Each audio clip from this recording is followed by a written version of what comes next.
Bonjour, voici la lecture de la section 3 du chapitre 6, le renoncement à l'attaque. Comme nous l'avons déjà souligné, chaque idée commence dans l'esprit du penseur.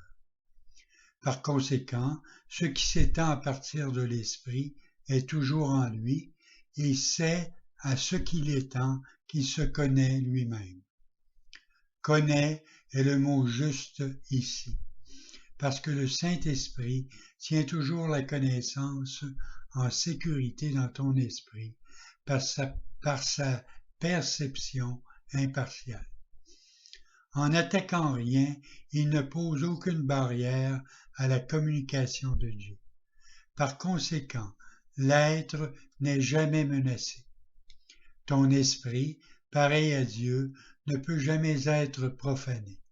L'ego n'en a jamais fait partie et jamais il n'en fera partie. Mais par l'ego, tu peux entendre et enseigner et apprendre ce qui n'est pas vrai. Tu t'es enseigné à croire que tu n'es pas ce que tu es. Tu ne peux pas enseigner ce que tu n'as pas appris et tu renforces en toi ce que tu enseignes parce que tu le partages. Chaque leçon que tu enseignes, tu l'apprends. C'est pourquoi tu dois enseigner une seule leçon. Si tu dois toi-même être libre de tout conflit, tu ne dois apprendre que du Saint-Esprit et n'enseigner que par lui.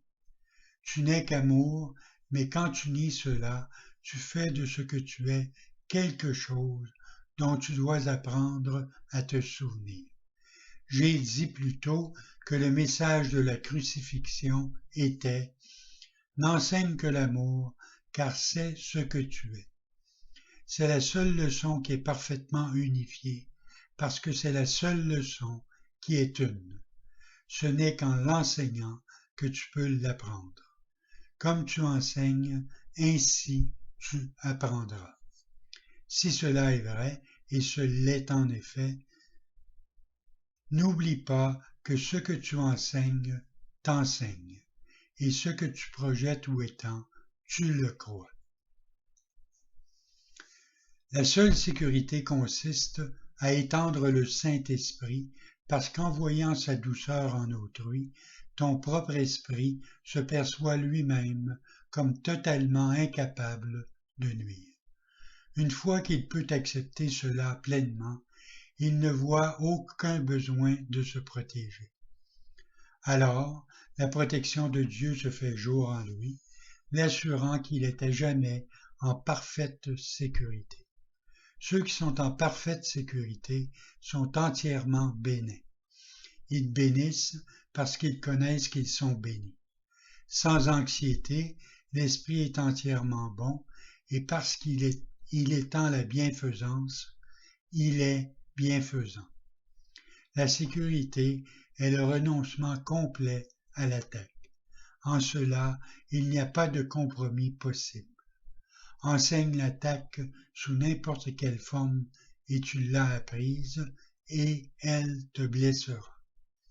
Or, cet apprentissage n'est pas immortel et tu peux le désapprendre en ne l'enseignant point. Puisque tu ne peux pas ne pas enseigner, ton salut est d'enseigner l'exact opposé de tout ce que croit l'ego. C'est ainsi que tu apprends la vérité qui te rendra libre et te gardera libre tandis que d'autres l'apprendront de toi.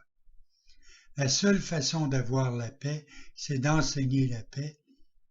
En enseignant la paix, tu dois l'apprendre toi-même parce que tu ne peux pas enseigner ce que tu dissocies encore. C'est la seule façon pour toi de regagner la connaissance que tu as jetée. Une idée que tu partages, tu dois l'avoir. Elle s'éveille dans ton esprit par la conviction de l'enseigner. Tout ce que tu enseignes, tu l'apprends. N'enseigne que l'amour et apprends que l'amour est à toi et que tu es l'amour. Bonne journée.